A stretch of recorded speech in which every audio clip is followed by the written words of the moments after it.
Internet technology has evolved so much. We started somewhere just in 90s reading static pages on the internet to now if you look at we are actually interacting with the internet through the generative AI which thinks like a human. Also it can understand vision, images, speech. It can also speak and understand everything, all languages.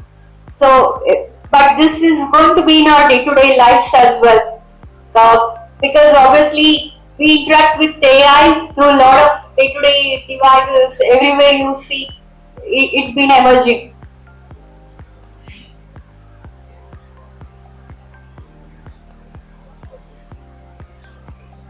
So, going back to why India needs, obviously, I was telling since if you look at all the foundational models which Microsoft AI has built, Google, everybody came up with their models. But what happens is all this has been taught by the top words that are generated in the internet. Most of the digital words or whatever vocabulary that we have, these models are being trained or in English. So only some part, the percentage of other languages are being trained. So and also these models know about India through articles like New York Times because they have taken the data which is available across. But if you come and look specifically inside India, today we spoke so much about Sir Subramanian sir spoke so much about our culture heritage. It's not there out there. So we these models have not been trained on that. So obviously, if you don't think about it, what happens is if we just use those models built from English, Western countries, then so obviously we end up forgetting our culture or heritage. We will lose everything because English becomes a huge barrier. 85% of people across the globe are non-English speakers. So it applies to India as well.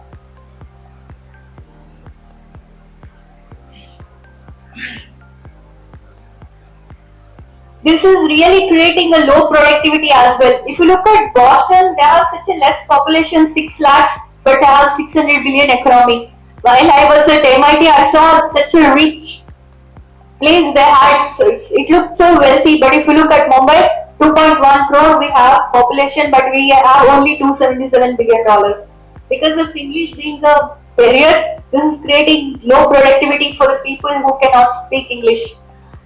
So that's why we thought we need a generative AI which can actually understand our language, which is trained from our Indian own data sets own language, so that it doesn't become a barrier for non-English speaking people. You saw that video where that's our vision, including even a day-to-day mechanic should be able to use technology to solve the problems, day-to-day problems. They have also to become productive. Technology should be accessible to everybody. But in English model, what happened is, as I said, they are taught with only few language data sets of ours. It only translates. The grammar is completely different. English grammar and Indian language grammar is totally different. So we need something to be built from scratch, which has equal number of words of both languages, so that it can really translate rightly. That's what we built through Hanuman. This is India's first multimodal, multilingual foundational model. We thought we have solved the problem by giving this to the world, but later what happened is we started interacting with enterprises to ask them to use the Hanuman and start building their solution. But what happened is enterprise require whole solution. It's just not just a model. Their problem is very different. What they were looking for is they wanted something built in India which is put in their own premise so that they can train it with their knowledge. They're worried that if they train OpenAI, it's very closed model because no bank or no industry which has its wealth of knowledge data wants to just train some other model which can take it out of the country. So they want it to be protected. That and another problem that we saw is certain use cases. We started working with central government for public grievance portal, then also state government of Telangana. They also have the same concern. They preserve so much sensitive data about the population, about Indian population. Obviously, they don't want to use some outside models to protect our data. The second thing is there are open source models like Llama there. but they're so complex for industries to use because it needs whole level of expertise, technical expertise. They can't hire those IT people to build entire IT sector. So we thought we need a holistic solution for our country, for our enterprises and government. That's why if you look at the ideation to manufacturing, that's what is even going to happen in generative AI also. Since as I said, every enterprise has its own specific data, specific knowledge that they want to train, so everybody needs their own custom solutions.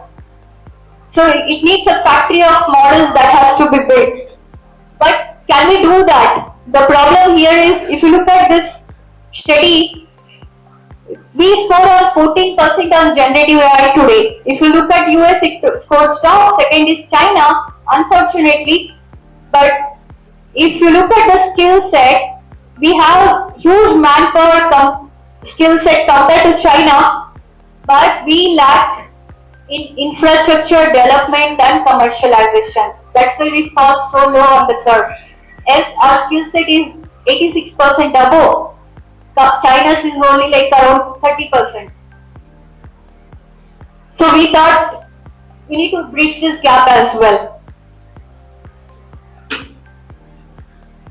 So then we started working on building whole stack solution, generative AI solution for our country. So what it means is we start from compute layer. You can use. We are connected, partnered with everybody like Intel, Nvidia, all the hyperscalers. You can choose your compute, and also we have a models ranging from all different industry use cases. We also have partnered with private and public to get the data sets so that Hanuman can have its own data sets in Indian languages. We also have 22 Indian languages. Hanuman can also speak 100 global languages as well.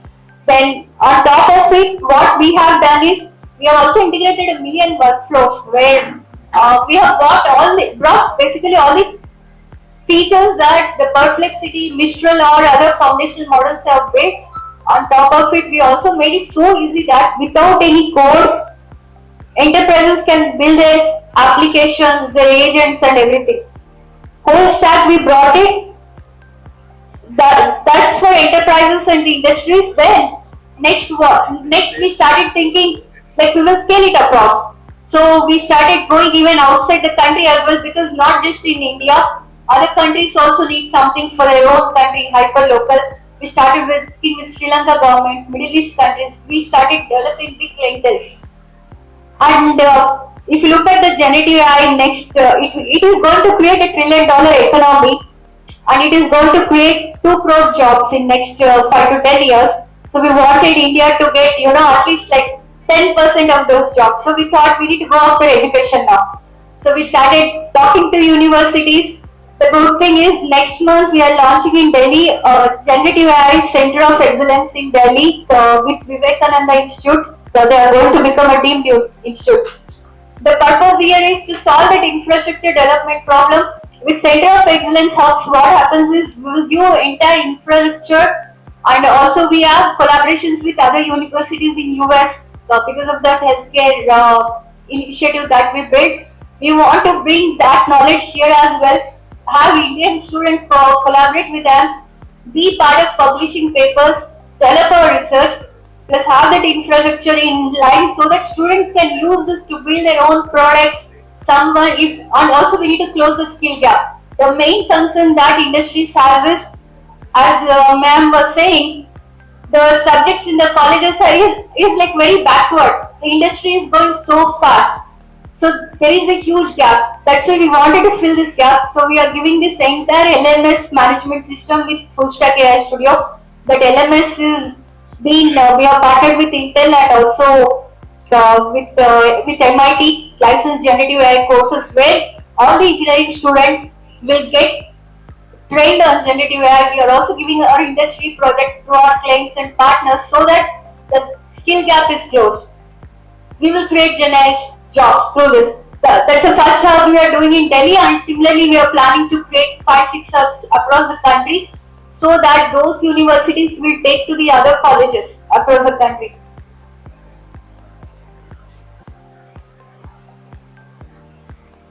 So India AI mission is also contributing a lot towards it. We have a lot of initiative from the government. They are also spending 20,000 crores on this, and they are also building a lot of startups.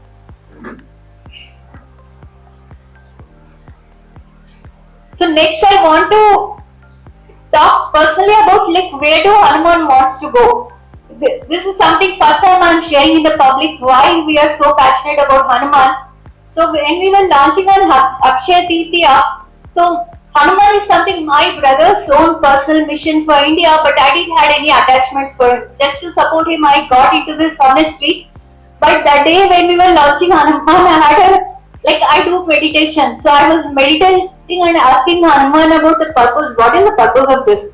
Then I got a message that Hanuman is has three purposes. One is healthcare, to bring health to people, to bring wealth to people, and consciousness, to train about consciousness.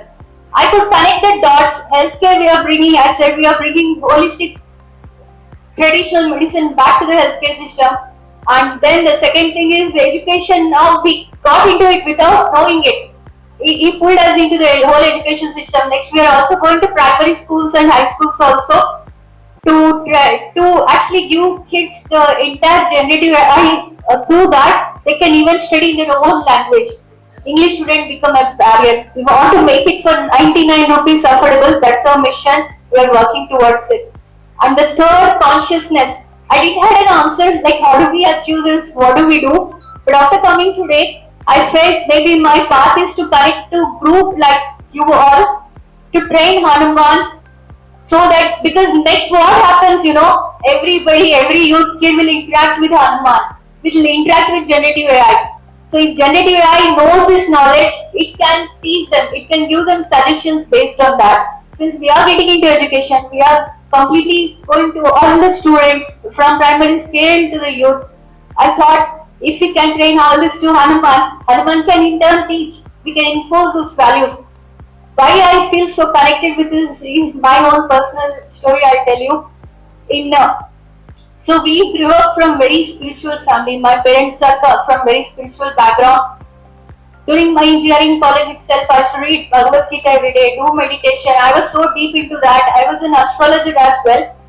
But I couldn't predict my own dad's death or his health problem. He suddenly passed away.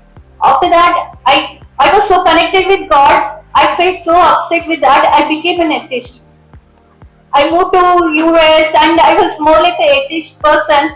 2 years back, what happened is my daughter had a very deep problem. She was quite growing well. Later, she got developed into neurodiversity disease like autism, and her health started getting regressed.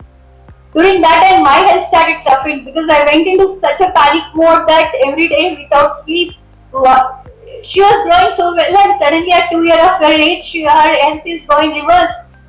And it really took away my peace of mind. I started developing tremors. Honestly, because I didn't have anything to fall back and see that strength, which you get from spirituality. I lost it because of my atheism.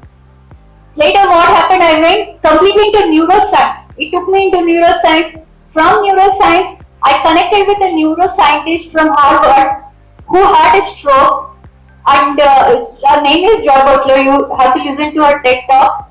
And through her experience during that, she experienced nirvana. That was very shocking the way she has written her book about nirvana, which I could connect with my Bhagavad Gita, what Krishna told about all consciousness, everybody is connected.